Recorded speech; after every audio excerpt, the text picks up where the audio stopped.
বন্ধুরা, আজকের ভিডিওটি শুরু করব হাদী ভাইয়ের কিছু কথা দিয়ে। তারই পাশাপাশি বিএনপির কিছু নেতৃবৃন্দুর কথাবার্তা তুলে ধরবো। আপনারা অবশ্যই জানেন আমাদের এই চ্যানেলে বিনোদনমূলক ভিডিও বানানো হয়, তবে আজকে কিছু কষ্ট কিছু বিনোদন নিয়ে ভিডিওটি তৈরি করা হয়েছে। তো সবার কাছে অনুরোধ করব ভিডিওটি শেষ পর্যন্ত দেখবে। আর এইবারের নির্বাচন নিয়ে আপনার মতামতকে অবশ্যই কমেন্টে জানাবে। তবে জানি না আজকের ভিডিওতে আপনাদের হাসাতে পারবো কিনা, কিন্তু কিছু তথ্য অবশ্যই ইনশাআল্লাহ দিতে পারবো। ভিডিও শেষে এমন কিছু ভিডিও দেখানো হবে যেটা দেখলে আপনি অবশ্যই অবাক হবে। তাহলে আর দেরি নয়, চলেন শুরু করা যাক। নির্বাচনে জিতবো কিনা এটা তো ছোট প্রশ্ন। শহীদ প্রেসিডেন্ট জিয়াউর রহমানের মতো, মাওলানা ভাসানীর মতো, এইখানকার ভূমিপুত্র শেরেবাংলার মতো, আমাদের সব থেকে স্বাধীন সন্তান স্যার সলিমুল্লাহর মতো বাংলাদেশের ৫৬,০০০ বর্গ মাইলের প্রতিটা ইঞ্চিতে ইঞ্চিতে আমরা পায়ে হেঁটে নতুন আজাদী নয়া বাংলাদেশ বিনির্মাণের জন্য ইনশাআল্লাহ পদযাত্রা শুরু করব। পৃথিবীতে এইরকম বীর খুবই অল্প জন্ম নেয়, কিন্তু আমরা তাদের মূল্যায়ন করতে পারি না। বিএনপির ভাইদেরকে আমি মনে করে দিতে চাই এই ভিডিওটি একটু ভালো করে দেখে। আমার বাড়ির লোকজনকে কিছু খেতে দেন। দীর্ঘদিনের সংসারের সব মালামাল রেখে আমাকে একটা করে বাড়ি থেকে বেরিয়ে আসতে। ক্ষমতার লোভে অতীত ভুলে যেন না, কারণ মির্জাপুর কখনো ভালো মানুষ হতে পারে না। সুযোগ আসলে সে সদ্ব্যবহার করবে। চুন সাদা হলো খেতে কিন্তু দইয়ের মতো না। ক্ষমতার লোভে অন্ধ হয়ে যেন না। 17 বছর আগের বাংলাদেশ মনে করে ভুল করিয়েন না। আমাদের ইমাম, জাতীয় ইমাম জনাব তারেক রহমান দামাত বরকাতুহু। والعود دندن لي والطبل طبطبني طبطب.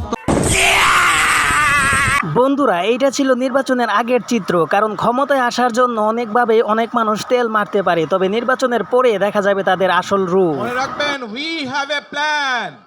We have a plan. জি নেতা, অবশ্যই মনে রাখবো। আপনার প্লেন সম্পর্কে জানার খুবই ইচ্ছা, আর আমরা দেখতে চাই আপনার প্লেন কি ছিল। আমি প্রকাশ্যে নাম ধরে কথা বলবো, কারণ আমি ভয় পাই না। আমি মৃত্যুকে আলিঙ্গন করে এখানে এসেছি।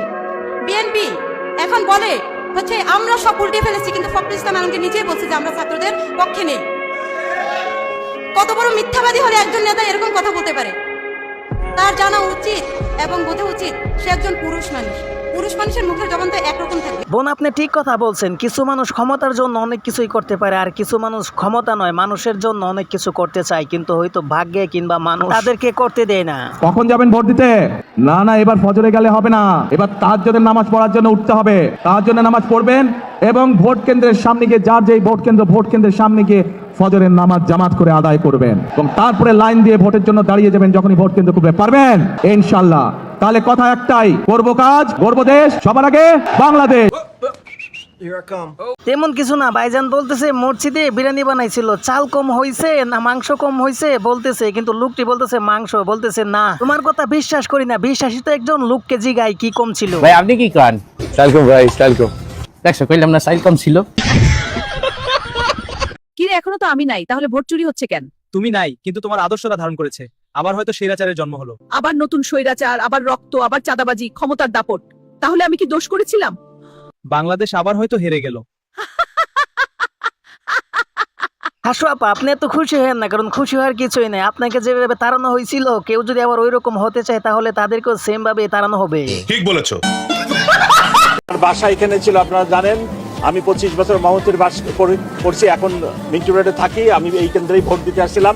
গেটটা পার হয়ে যখন ভিতরে গেছি, আমাকে শোনাই দেওয়া হলো আপনার ভোট হয়ে গেছে।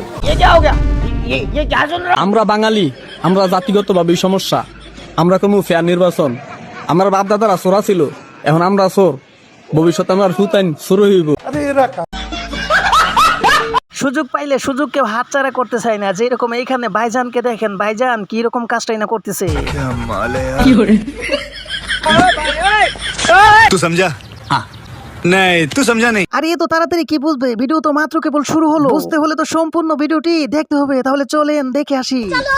ভোটের মাধ্যমে জামাতে ইসলাম জয়লাভ করছে, আর ফলাফল চুরির মাধ্যমে বিএনপি সরকার গঠন করতেছে। अरे बाप रे, ये तो धोती खोल रहा है। ভোট কিসে দিলেন? আলহামদুলিল্লাহ। কিসে ভোট দিলেন? আলহামদুলিল্লাহ। কোন প্রতীকে ভোট দিয়েছেন? আলহামদুলিল্লাহ। না, আপনি কিসে ভোট দিলেন সেটা বলেন। আলহামদুলিল্লাহ। শুধু আলহামদুলিল্লাহ বলবেন। আলহামদুলিল্লাহ। अरे कहना क्या चाहते हो? আচ্ছা একজনকে তো ভোট দিয়েছেন, হ্যাঁ দিয়েছি, আপনার পছন্দের প্রার্থীকে দিয়েছেন, হ্যাঁ দিয়েছি, আর গণভোটে কিসে ভোট দিলেন? গণভোটে আলহামদুলিল্লাহ, সবকিছু আলহামদুলিল্লাহ।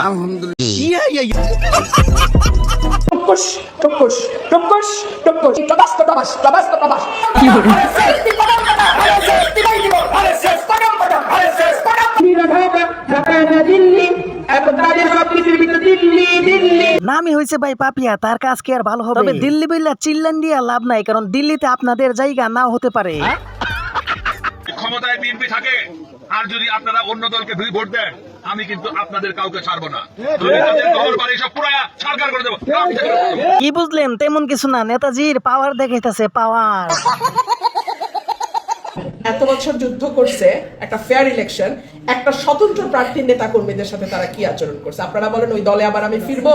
আপনাকে সত্যি মন থেকে ভালো লাগে, তো আশা করি আপনি জনগণের হয়েই কাজ করবেন, সরকারের নয়। আমি একজন মুক্তিযোদ্ধার সন্তান, আমি একজন বাংলাদেশের রাষ্ট্রপতির সন্তান। আমার মা দেশনেত্রী খালেদা জিয়া যেই আদর্শকে সামনে রেখে মানুষের জন্য সংগ্রাম করেছেন, সেটিকে সামনে রেখে রাজনীতি করার চেষ্টা করছে। আপনার বাবা নেতা ছিল, আপনি ছেলে, তো আপনি নেতা। এটাকে নেতৃত্ব বলে না। নেতৃত্ব এটা আসলে পজিশনের সাথে সম্পৃক্ত না। It's all about influence. আপনি যদি মানুষকে প্রভাবিত করবার ক্ষমতা হাসিল করেন, মানুষের কাজে আসেন, তখন আপনি নেতা হয়ে ওঠেন। যে মানুষের কাজে লাগে, মানুষের উপকারে আসে, জনকল্যাণমূলক কাজে নিজেকে সম্পৃক্ত রাখে, বাই ডিফল্ট সে নেতা। একটা জাতির ধ্বংসের জন্য নৈতিকতা বিবর্জিত নেতৃত্বই যথেষ্ট।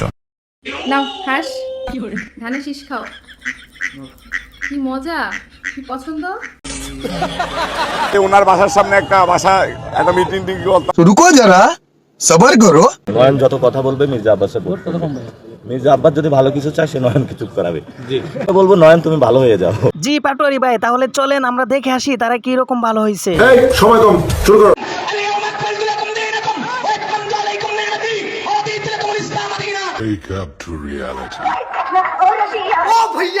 না রে ভাই, না দুকানা। মাছ যেমন পানি ছাড়া থাকতে পারে না, তারাও এরকম বিনোদন ছাড়া থাকতে পারে না। আমাদের এই কপাল খারাপ, আমরা বুঝতে পারি না। যেরকম দেখেন না, কিছু ওয়াজে বলা হয় ওয়াজের পরই বিরিয়ানির ব্যবস্থা আছে, কেউ উঠে যাবেন না। এইখানেও ঠিক ওই রকম কাজটি করা হয়েছে। হাই রে বাঙালি আর মানুষ হবি না। আমরা চাই আমাদের বাচ্চারা ছবি আঁকা শিখবে, গান শিখবে, কিভাবে মিউজিক ইনস্ট্রুমেন্ট বাজাতে হয় শিখবে। সরকার ব্যবস্থা করবে, এডুকেশন ডিপার্টমেন্ট থেকে ব্যবস্থা করবে কয়েক ধরনের মিউজিক ইকুইপমেন্ট, গান শেখার ব্যবস্থা করবে। অধিকাংশ গানই বাস্তবতা থেকে দূরে।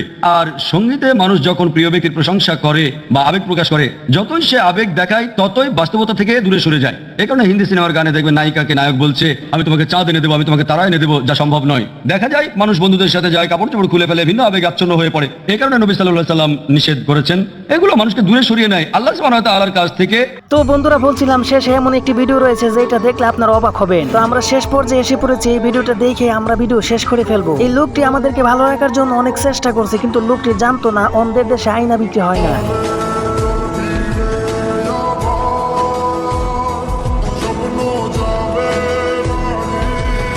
ওনাকে মনে রাখবে আমাদের এই বাংলাদেশ, সারা জীবন উনি আমাদের অন্তরে থাকবে। ওনার জন্য অনেক ভালোবাসা আর শুভেচ্ছা রইল। আজকের জন্য এইখানেই বিদায় নিলাম, দেখা হবে অন্য কোনো ভিডিওতে। Bye bye, tata, Gaya.